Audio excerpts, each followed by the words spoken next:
in one of the youngest countries in the world, he continues to be among the most read. And 10 years after his last book, he's back with his newest. 12 Years, My Messed Up Love Story is the new book by Chetan Bhagat. Someone who's been known not just as a best-selling author, but someone whose novels have triggered youth conversations and are very much part of the national zeitgeist. Chetan, good to see you. Welcome. How are you doing? I'm doing good, and you look good too. You've lost a lot of weight and everything. Thanks. We all try. You know, we're getting old. Yeah. We don't have the choice of living the way we used to. But That's good. It's good to have you here in the NDTV newsroom, Chetan. And big congratulations, of course, to your upcoming book. We're happy to have an advance copy of it here at NDTV. So I want to get one quick disclaimer out of the way today. You know, I said, am I too old to do this conversation, because I want to talk about young people. So we thought maybe we should have a Gen Z. Everyone's talking about the Gen Z right now. And I thought, let's have a Gen Z interviewer.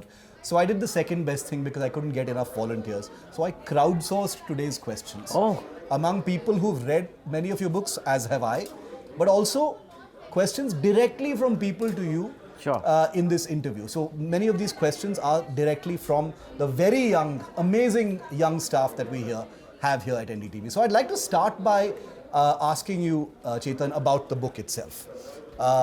It's called 12 Years. It's about an age gap in a romance, but it's also messed up according to the title. Tell us why it's messed up. So there's two people. It's a love story. Yeah. So the boy Saket is 33. He's divorced, and the girl is 21. She's never had a boyfriend. 33 minus 21 is 12. Yeah. So that's why it's called 12 years. So this time the core conflict, every story needs a conflict, is the age gap. So yes, one of the characters, the 21-year-old is probably what you call Gen Z, and the 33-year-old is, I guess, what you call millennial. Yeah. So you can call it a millennial Gen Z love story. So it is messed up because of the age difference, and the fact that he is going through a divorce right now, and she's not even had a boyfriend. She comes from a very conservative Jain family. Her parents don't even allow her to talk to boys, like even as friends. So, you know, then something like this will be messed up. And the more messed up a story is, the more interesting it is to read. So it's messed up, I'm assuming, in many different ways, which people will only find out once they actually read the book. Main thing is the age gap, right? There is some resistance even on the internet, even before the book is out. People are saying, how can you show this? How can you have a story about a divorced guy who's going with this girl who's not had a boyfriend before? It's messed up. I am acknowledging it. It is messed up. But my job is to show what happens in society. Does something like this happen in society? Yes, it does. Not all the time, but it does. So, you know, it is messed up, but life is messy, love is messy. Yeah. You've returned to romance after a decade. Yes. And hugely anticipated as well. Tell us about, you know, why you decided to do so. You know, I've wanted to do love stories because people love when I write romances. Two States is still remembered. Half Girlfriend is still remembered. The problem, Shiv, with love stories is there's always going to be a boy and a girl. Yeah. You don't want to repeat yourself in a love story where it becomes cliched, it becomes the same repetitive thing.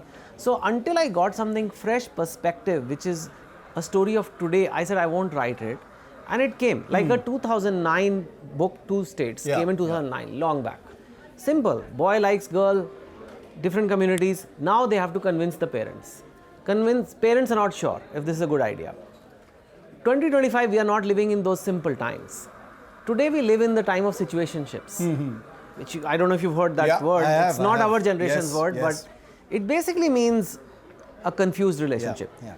Which doesn't have a definition. It doesn't have. So I thought, more than trying to convince the parents, what if the boy and girl are not convinced themselves? Are we just having a good time? Is it just meant to be for fun? Is it just lust? Is it just great sex? And we are not meant to be together because there's such a big age gap, I'm divorced, this, that. This is like one crazy hot fling? Or is it, are you the one? And this big question is, I think, will resonate a lot with people. How do you know someone is the one? In the land of infinite choice on Instagram and dating apps, how do you know someone is the one? And I think that's where I felt, okay, I have a story. Are situationships the cornerstone of this new book then? Yeah, I mean, even someone could call a 33-year-old divorced guy and a 21-year-old girl who are mismatched in every way, community-wise. You know they're not going to be, it's never going to work between them. Is this love? Or is it a situationship? Or is it lust? Is it something inappropriate? Is it something pure? Is it something impure? It's not an easy answer, and that's what makes a great book. Yeah, incredible. You know, a question that more than one person here in the newsroom wanted me to ask you was, you know, the idea of this age gap. How did you handle the, you know, dynamic of consent between two people who are separated by, you know, 12 years, as you said in the title of the book, you know, life stage differences, that entire dynamic. So it didn't feel exploitative. I heard the word exploitative used. Is that something that crossed your mind? No, and I think people are very loose with terms on the internet, on Instagram and social media. We should be careful. Speaking of things like consent, and this is a 21-year-old girl. So, who works in private equity, who went to Stanford. Sure, she hasn't had a dating history, but she has to start somewhere. And she found this guy who she's attracted to. So a 21-year-old girl is perfectly capable, in my opinion, of making her own choices. In fact, she is probably earning more at this point than what Saket is earning, who's a stand-up comic. So there is no money inequality there as well. Saket also had an arranged marriage. He was not in love with that girl, and then it ended. So I think we should be careful when using the terms like, you know, coercive, and was there consent? Of course there was consent. Of course it's a love story. But it is an age gap. It is something which is something people have mixed opinions on. Some people think it's absolutely fine. Some people think it's not okay. My job is not to do that. My job is to show what's happening in society. This is happening. No, I actually think it's a good thing that even before your book is out, it's actually triggered that conversation, you know, issues of consent, you know, some people calling it exploitative even before they've read the book. Some people saying grooming. Some people have said grooming, some people have said creepy. I saw the word pedophilia. Creepy mentioned in a couple of So Shiv, it's very important we address this. How do you address that? Not just for me. It is a very serious terms. These terms are extremely serious and they're thrown around like narcissist. Everybody's a narcissist on the internet. And, you know, we don't understand these things and we throw them around. I have depression. I have this. You have to know what you're talking about. Like, so grooming refers to when you take a minor, somebody who's not of legal age, somebody who's under 18, for example, in India, and they are manipulated into a sexual situation. And we believe that since somebody who's under 18 cannot sign documents, cannot sign contracts, so they cannot give consent. Not an adult, they're not an adult.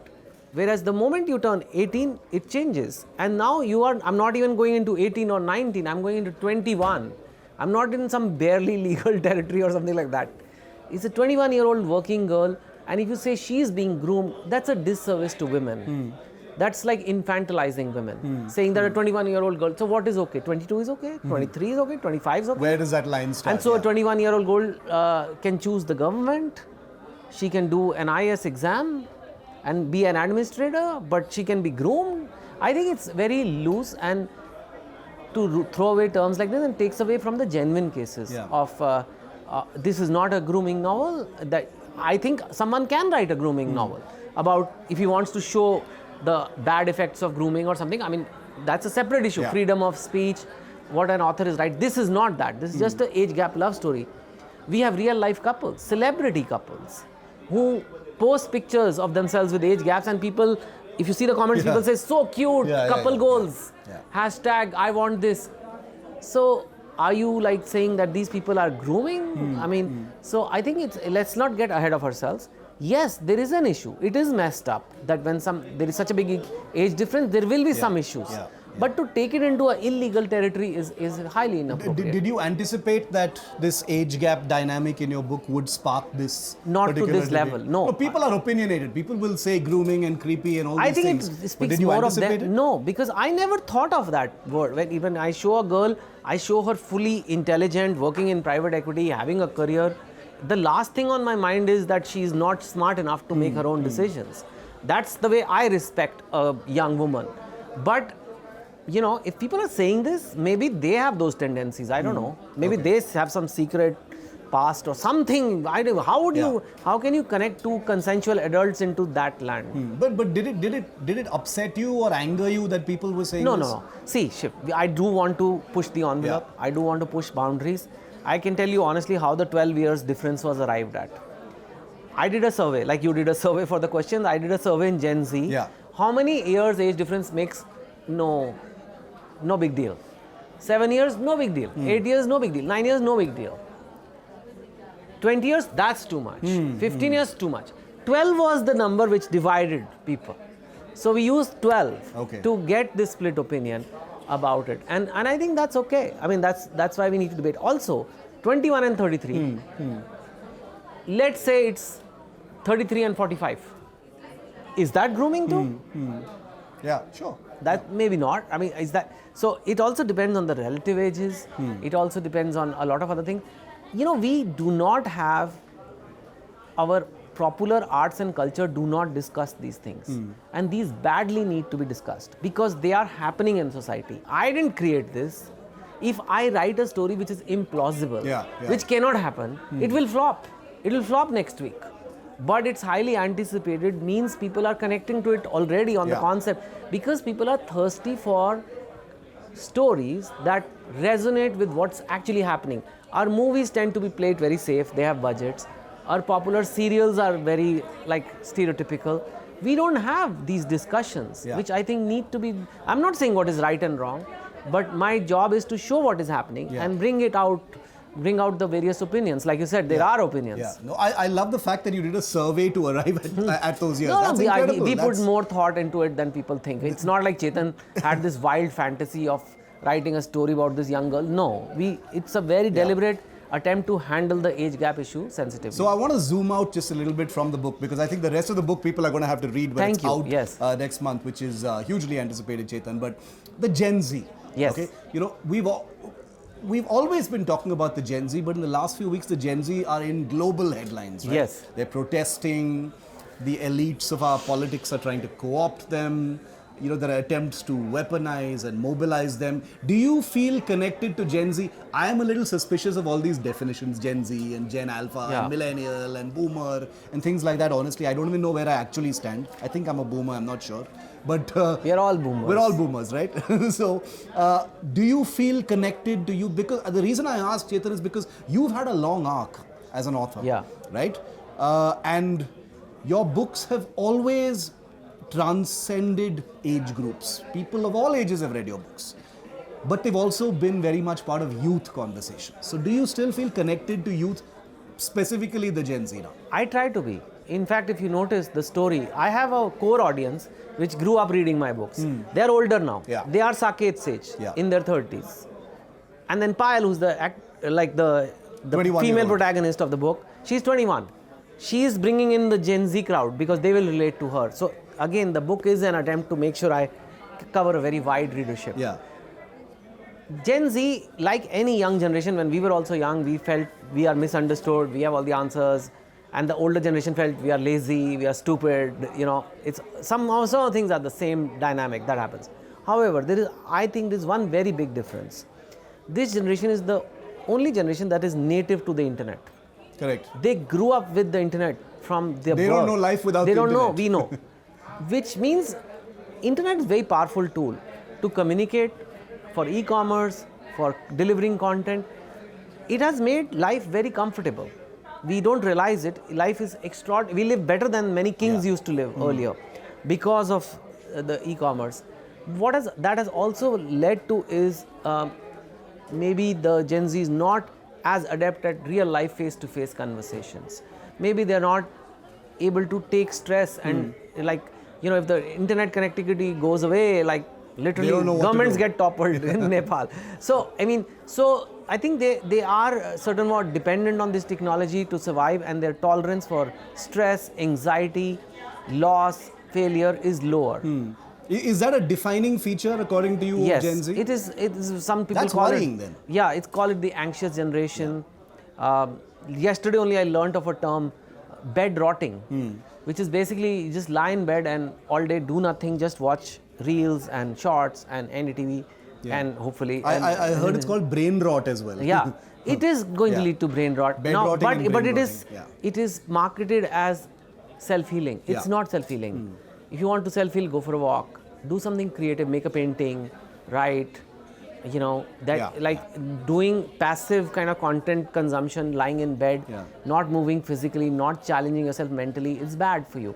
So I think Gen Z needs to be careful about that. Because they have been brought up on this technology and it's kind of made them less resilient. Having said that, anytime there has been a big change in the world, revolutions, everything, it's always the newer generation that does it. So I think we need to be respectful of them and non-judgmental of them and see the trends going on.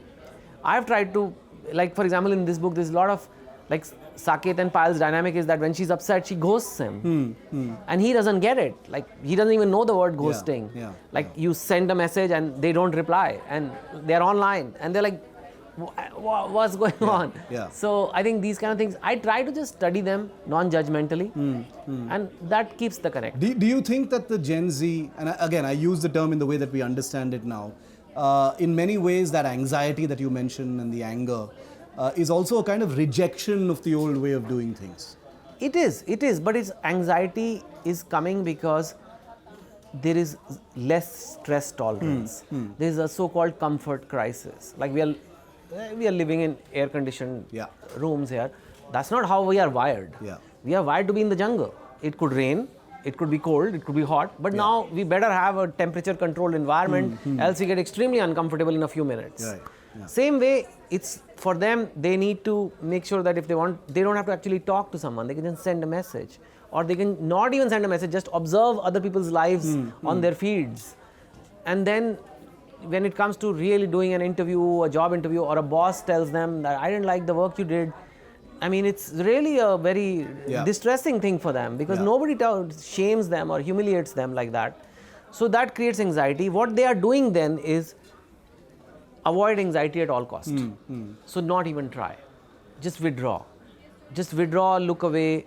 You can call it rejecting the old way of life, but what's going to happen to your future? You're going to have to build yourself. So I think, but the few Gen Z people who get it, they are changing the world. I mean, there are also people in Gen Z which have made huge companies. You know, a lot of people in public life see Gen Z as something to sort of harness and harvest and weaponize and mobilize. We live in a country where politics is, you can't take 3 steps without the politics of it.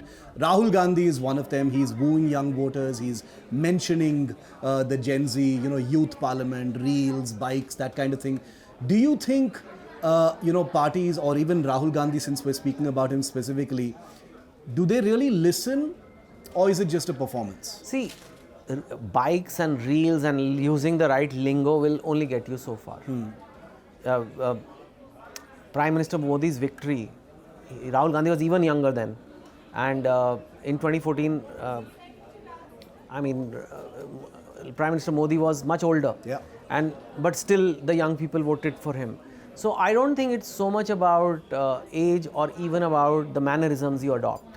It's about, are you able to, at least if you want a mass level connect, are you able to express what they're feeling, and are you able to bring out issues that they resonate with, but nobody else is bringing them out. There is definitely opportunity for Rahul to do that, but and I think he's trying, but it'll take more than just symbolisms of being on a bike or, like, I don't know, you know, using a cool app. I mean, it will not, that's not what translates to votes. That's fun to watch. Because fans of Modi say exactly what you say. They say that appealing to youth is not about the number in your age. It's about how you actually appeal, the conversations you have. And the more than anything, and that's something that Modi is actually very proud of. About his youth connect. And more than anything, what appeals to human beings is authenticity. Not necessarily, you know, being like me. If I have a white beard today and I feel like I should dress like in a more conservative way, in the same pimple clothes, but I still want to write for young people, that's okay, because hopefully people see that this is the guy, he's 51 now, you know, he needs to be this way.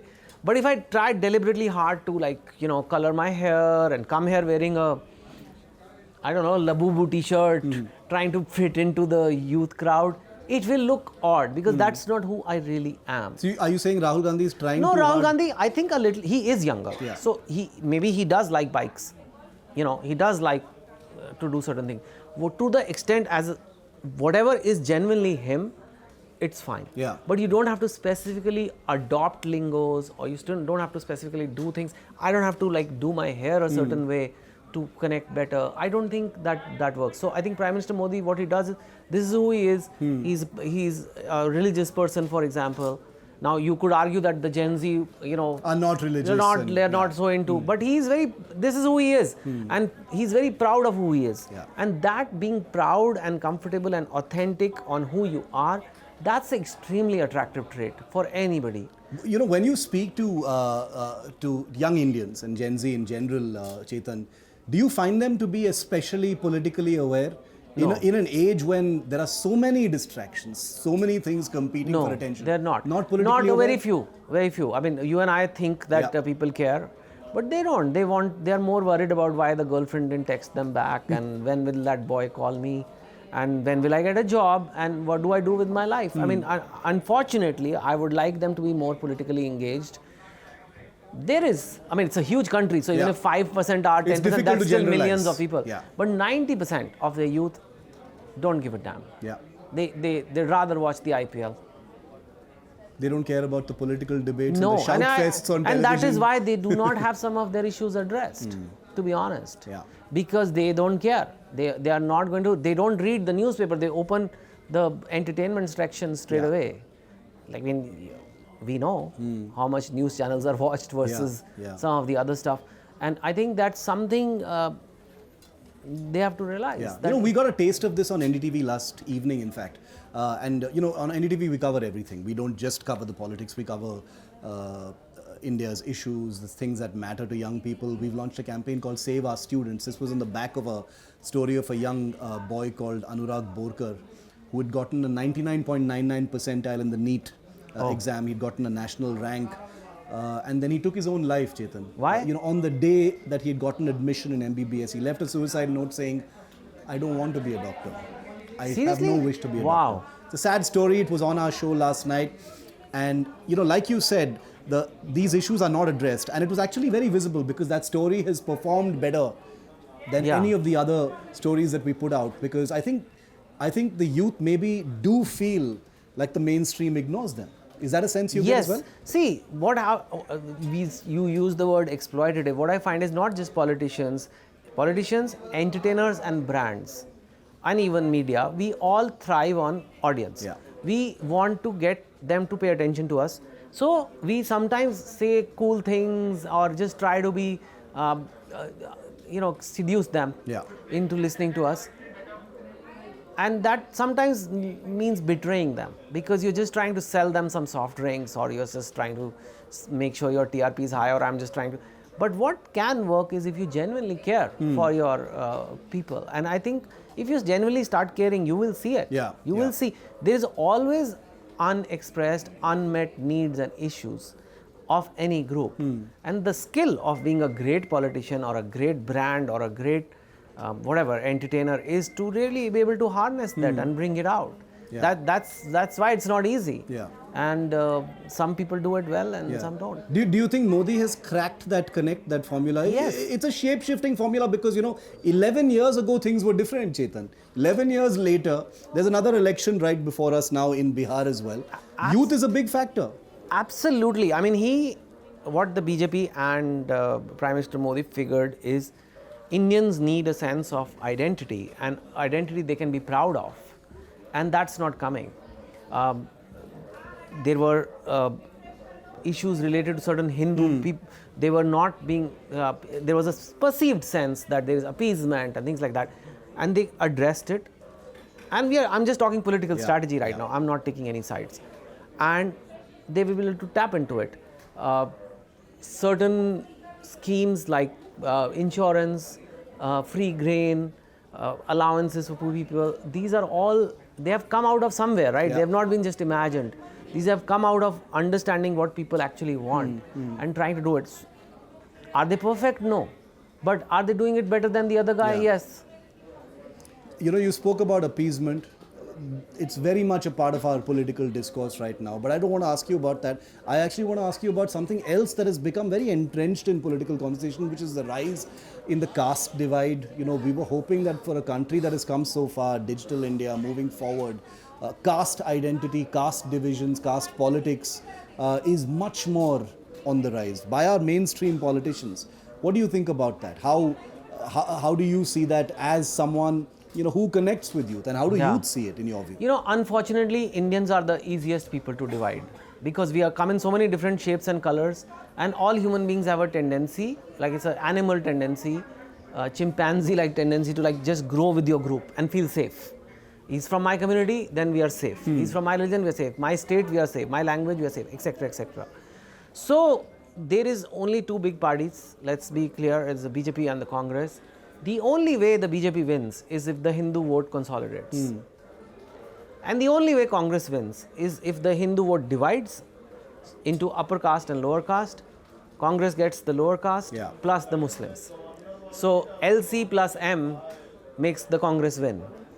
When the LC and HC, the lower caste and higher caste of Hindu combines, the M still stays with Congress, but the BJP gets the victory. And they have been doing it and done it 3 times in a row.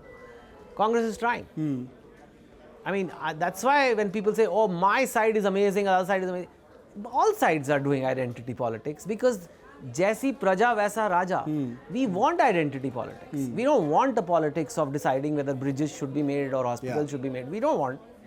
हमारा होना चाहिए, like हमारी जात and हमारा धर्म and so unfortunately this is going to be the case. I mean, the only way Congress has a chance of a comeback is to go on about caste issues. It's getting difficult because the caste system is still there.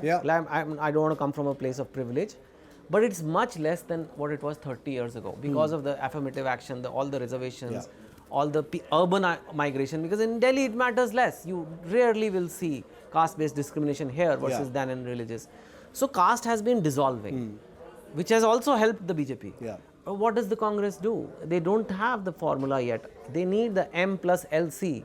And there may be other ways for Congress to come back, but that will imagine a true visionary, true reimagining of India, the Indian voter base.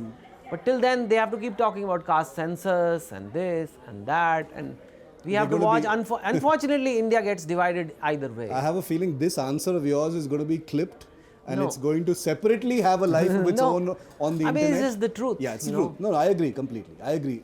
As we bring this interview to a close, Chetan, if you were to write a political thriller, first of all, have you considered writing a political thriller? There's no shortage of subject matter. So what would it be about?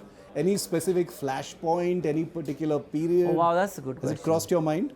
Let me think. Because in India, there's too many. Yeah, too much. You should do a trilogy at some point. Yeah. I would say a good story. There are many. I'm not saying this is the best because I'm not able to go.